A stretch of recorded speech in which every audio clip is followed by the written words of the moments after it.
Welcome back to Leadership Lessons, the podcast where we grow from the inside out. I'm your host, Dr. Fredrick D, and today's episode is not just a conversation, it's a reckoning. This is episode 7, The Trauma-Informed Leader, Creating Safety Without Carrying Everyone's Story. Because let's be honest for a second. Most leadership training will tell you how to run a meeting, how to track KPIs, how to drive performance. But what they won't teach you is how to hold space when your team is quietly falling apart. How to navigate leadership when your people are walking into work with unspoken trauma, invisible grief, generational wounds, or the weight of yet another microaggression they're expected to just move past. They don't tell you what to do when the strongest person on your team suddenly goes silent, or how to respond when your direct report breaks down and in a one-on-one with you, and you're expected to support them and keep moving the business forward. You're not just managing projects anymore. You're managing pain. And if you've got even an ounce of empathy, you feel it. You feel it in your body, in your spirit, in your energy levels, which keep dipping lower. And the truth is, it's exhausting. So here's the real question we're answering today. How do you show up for your team compassionately without drowning in emotional overload? How do you create psychological safety without becoming your team's emotional sponge? How do you lead through trauma without becoming traumatized yourself? That's what this episode is about. We're going to break it down. What trauma-informed leadership means, what it does not require of you, and how to lead with boundaries, empathy, emotional intelligence, and still protect your peace. If you're tired of carrying everyone else's emotional weight like it's part of your job description, if you're the strong one who's never been shown how to lead without losing yourself, this episode is for you. So before we go any further, I want to hear from you. Drop a comment and tell me, what's the heaviest emotional lift you've ever carried as a leader, and how did it change you? Let's talk about it. Let's heal through it. Let's lead differently together. Let's start by clarifying what we mean, because this phrase gets tossed around a lot without any substance. Trauma-informed leadership means you understand the trauma isn't just about someone's past. It's shaping their present. It's shaping how they work, how they relate, how they trust, and how they respond to feedback. It's shaping how safe or unsafe they feel in your presence. A trauma-informed leader is someone who recognizes that emotions don't stop at the office door, and they lead in a way that prioritizes emotional safety, not shame. And no, you are not a therapist. You don't need a clinical degree.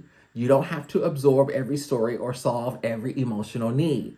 But you do need awareness. You need compassion. You need boundaries and a willingness to stop pretending that trauma doesn't exist at work. This matters because trauma is not always loud. It's not always visible. It doesn't always look like a crisis. Yes, there's a big T in trauma: violence, abuse, disasters, loss, but just as powerful, sometimes more, is the small T in trauma. The kind that lingers, accumulates, and slowly breaks people down in environments that reward silence over truth. Small T trauma looks like getting cut off every time you speak, being the only one of your identity in the room, having to code switch just to be heard, surviving leadership under someone who led with control, not care, being constantly evaluated but never supported, working 50 hours a week and still feeling like it's not enough. These moments don't just make people unmotivated, they change people's nervous system. They rewire how people show up. They teach people not to trust. They trigger fight, flight, freeze, or fawn, and most workplaces punish those responses instead of recognizing them. And guess what? People don't leave companies, they leave leaders who make them feel unsafe. Emotional intelligence skills of self-awareness, empathy, and reality testing are key here. These are your tools. They help you pause and ask, what else could be true about this person's behavior? Am I seeing a performance issue or a protection response? How do I create safety instead of just enforcing compliance? Because trauma-informed leadership is not about being soft. It's about being skilled. Skilled in recognizing what people need to feel seen. Skilled in making room for humanity without sacrificing accountability. Skilled in leading people, not just managing performance. So, what do trauma responses look like at work? Let's break this down. Because trauma isn't always a dramatic breakdown in the middle of a team meeting. More often, trauma is subtle, it's patterned, it's persistent. It hides in plain sight. And if you don't know what to look for, you'll label it as difficult, lazy, checked out, or unprofessional. But here's the truth. What you're seeing might not be a performance issue. It might be a protection response. If the person is in fight mode, that team member who's always combative in the meetings, who's challenging everything, gets defensive even with gentle feedback, that's not just attitude. It's fight mode. It's a trauma response designed to protect them from a perceived threat. That employee who used to be highly engaged but now seems distant or detached, who avoids communication and takes longer to complete tasks, that's not disloyalty. Flight mode might be their nervous system pulling them away from perceived danger. That quiet team member who shuts down when asked questions, who avoids taking initiative and seems stuck, that's not incompetence. That might be freeze mode. Their brain is trying to survive an environment that feels emotionally unsafe. That employee who says yes to every task, even at the cost of their well-being, the one who avoids conflict, overextends, and carries the emotional weight of the team. That's not just people-pleasing. That's fawning. It's a trauma response driven by fear of disapproval or punishment. And here's the twist. Leaders do it too.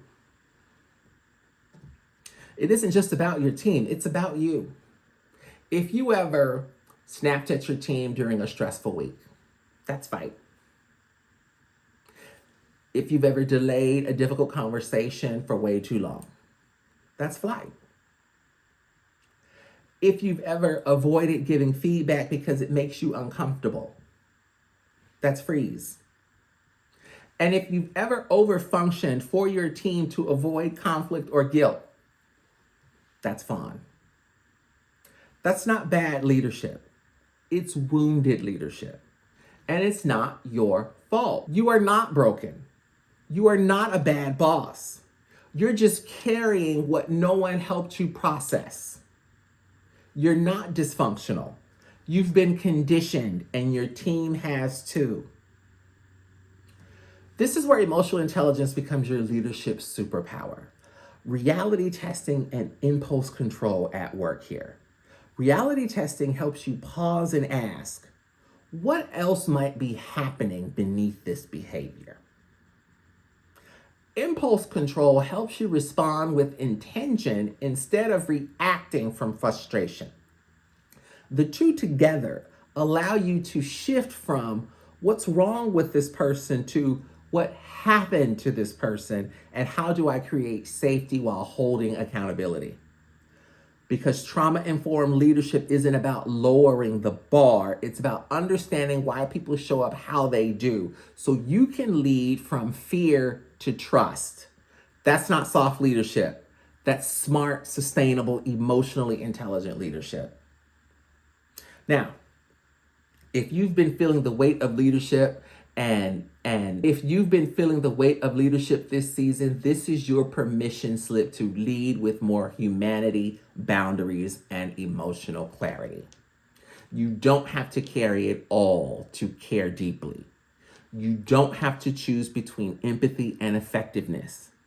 These change moves that we're about to go through will help you bridge the gap between compassion and capacity. Change move number 1, honor your triggers. Leadership doesn't start in a meeting. It starts in the mirror. Take an honest look at yourself. Where do you feel irritated too quickly? Where do you avoid instead of addressing? Where do you overfunction and call it leadership when it's actually fear? Write it down. Track the patterns. Not to judge yourself, but to fully understand, because you can't change what you don't name. This is self-awareness and impulse control at work. These help you notice when reacting from old wounds instead of present wisdom. The next change move, build a buffer. Before the next emotionally charged meeting or difficult conversation, take a pause. Take 90 seconds. Breathe. Ground yourself. Ask, what part of this is mine to hold? What can I offer without overextending? This moment of clarity can save you days of emotional fallout. The EQ skill at work here is stress tolerance. It builds your ability to stay rooted, even when the emotional climate is storming. Change move number 3, use care without caring language. You don't have to absorb your team's pain to support them. You can lead with empathy and boundaries. Here's a few things that you can say to keep in your leadership toolkit. I hear you. Let's create a plan together. That matters. I want to support you, and I also want to protect my capacity. I care, and I may not be the right person to walk you through this. Can I help you find someone who is? This is not disconnection. It's discernment. It's assertiveness with empathy, a combination that helps you express care without compromising energy or enabling unhealthy dynamics. Change move number 4, you want to teach safety practices. If you want your team to feel safe, they need to see that safety is modeled, not just mentioned in HR slides. So you got to start simple. Open meetings with a 60-second emotional check-in. Ask them, how's your energy today on a scale from 1 to 10? Ask reflective questions. Is there anything I've done that made you feel unsafe to share feedback? Build in moments of breath or silence, especially after conflict or difficult weeks. Emotional safety isn't about perfection. It's about presence. This is social responsibility. That emotional intelligence skill that helps you create cultures where people don't just perform, they feel seen. Change move number 5. Invest in your healing. This is the most important and most overlooked part. You can't lead others safely if you lead yourself in silence. You can't pour from an empty vessel, especially if you're the one always holding the room. So you've got to invest in coaching, therapy, boundaries, community, rest that isn't earned by burnout. You are not just a leader, you are a human being, and your leadership is only as sustainable as your healing. This is emotional intelligence skills of self-regard and optimism. These two keep you grounded in your worth and hopeful for what healing can bring. These change moves are not extra. They are the foundation of trauma-informed leadership. They are the bridge between surviving and thriving for you and everyone you lead. Take what you need, reflect, write, practice, repeat. Because when you grow, you give everyone else permission to grow with you. So before we close this episode, before you return to your emails, your meetings, your expectations, and all this other stuff that you do, I want you to take this with you. This is your coaching prompt for the week. Where have you confused emotional labor with leadership, and what boundary are you ready to honor now? Are you saying yes to things you resent? Are you absorbing your team's energy and calling it support? Are you leading from burnout and calling it dedication? It's time to stop mistaking over-functioning for impact. It's time to lead from clarity, not codependency. I want to hear from you. Drop your reflection in the comments. Not judgment, no pressure, just the truth. You never know who else needs to hear they're not alone. If this episode cracks something open in you, don't ignore that feeling. Reach out. You don't have to carry it all alone. Send me an email at info@mrchangeyourlife.com. Find me on Instagram and Facebook at Dr. Fredrick D II. I offer coaching, consulting, and executive workshops for emotionally intelligent leaders who want to do more than perform. They want to transform. Like, comment, and subscribe so you never miss an episode.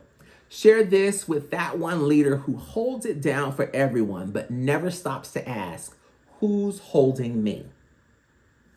Coming up next on Leadership Lessons is episode 8, Check Your Triggers. It's about leadership, self-regulation, and emotional agility. You can't avoid triggers, but you can learn how to respond to stay steady and not react. Next week, we'll explore how to use emotional intelligence to lead through pressure without losing your power. Until then, change is constant, but your growth is intentional. I'm Dr. Fredrick Lee II, and this is your leadership lesson.